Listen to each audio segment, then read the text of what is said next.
Pyramid, जिसको लोग direct alien से जोड़ के देखते हैं।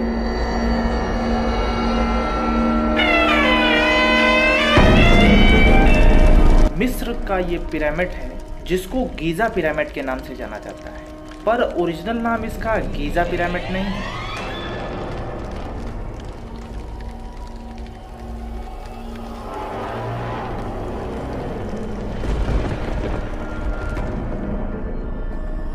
ओरिजिनल नाम इसका खूफू पिरामिड है, पर दुनिया इसे गीज़ा पिरामिड के नाम से जानती है।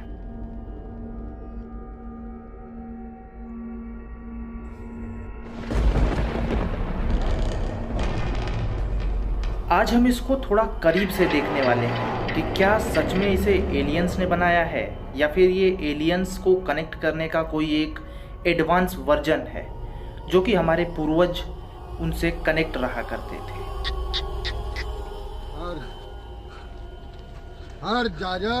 साइंटिस्टों का मानना है कि ये पिरामिड 2560 ईसा पूर्व पहले का है। इतना पीछे का पिरामिड, इतना बड़ा।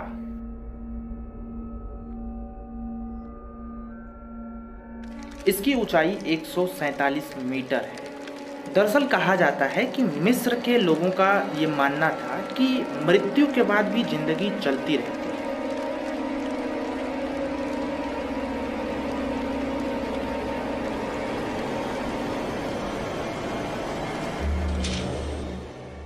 और इसीलिए वहाँ के राजाओं को इन पिरामिड्स में दफनाया जाता था।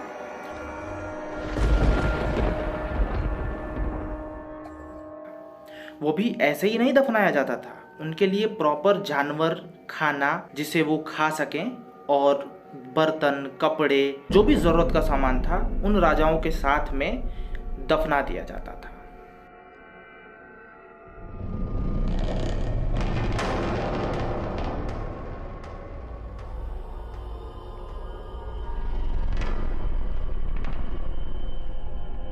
राजाओं को ऐसे नहीं, मम्मी का कॉन्सेप्ट सुना होगा तुम लोगों ने, वो मम्मी बना के राजाओं को पिरामिड में दफना दिया जाता था।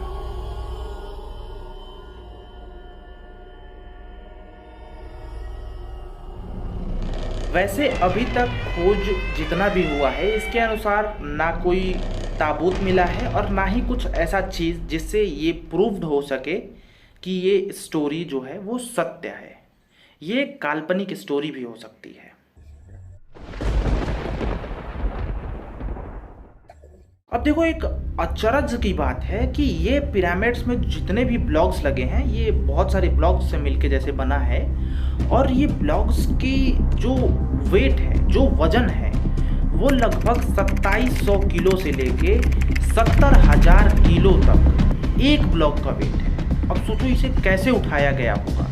देखो, हम अपने आप को कहते हैं कि हम लोग बहुत अच्छी सभ्यता है, हम लोग बहुत पहुँचे हुए हैं, इंटेलिजेंस हम लोगों की बहुत हाई है, लेकिन आज का एडवांस जो क्रेन आते हैं बिल्डिंगों को बनाने के लिए, वो 30,000 किलो से ज़्यादा भार नहीं उठा सकते। लेकिन पिरामिड का 70,000 किलो का एक ब्लॉक, सोचो कितना ज़्यादा है। आजकल के एडवांस जो क्रेन्स हैं वो 30,000 तक बस उठा सकते हैं। तो उस ज़माने में ये ब्लॉक्स को उठा के कैसे रखा गया हो, ये सोचने वाली बात। इस पिरामिड को और इस वजन को, एक एक ब्लॉक के जब ये वजन इतने इतने हैं, इसी को देख के कहा जाता है कि ये इस दुनिया के लोग तो कर ही नहीं सकते, ये ज़रूर एलियंस का किया हुआ है।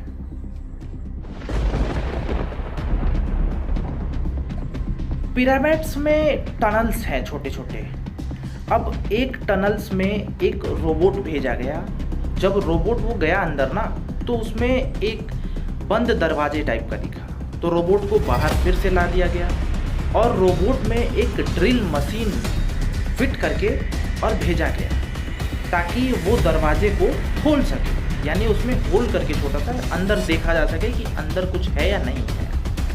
जब उसमें होल किया गया, जब रोबोट गया और उसने होल किया, तो उसने एक फ़ोटो खींचा जो कि आपको स्क्रीन पे अभी दिख रहा होगा, यही फ़ोटो। एंड उसके बाद किसी भी कारणवश अचानक से वो रोबोट खराब हो गया और उसे वापस खींच लिया गया बाहर। उसके बाद जो वहाँ का गवर्नमेंट है उसने किसी भी साइंटिस्ट को पिरामिड पर रिसर्च करने नहीं दिया।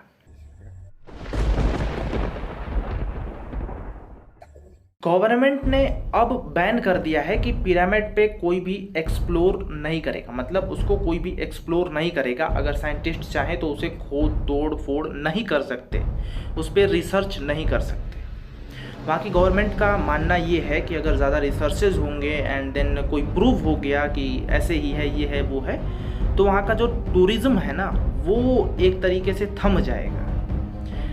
आप लोगों को पता है कि जितनी मिस्ट्री है ना इस पिरामिड में, इस वजह से वहाँ पे टूरिस्ट बहुत जाते हैं देखने के लिए, इतनी स्टोरी बन चुकी है। लेकिन अगर राज ही खुल जाए तो जाहिर सी बात है कि ख़त्म हो जाएगा वहाँ आना जाना, टूरिस्ट ज़्यादा नहीं आएंगे।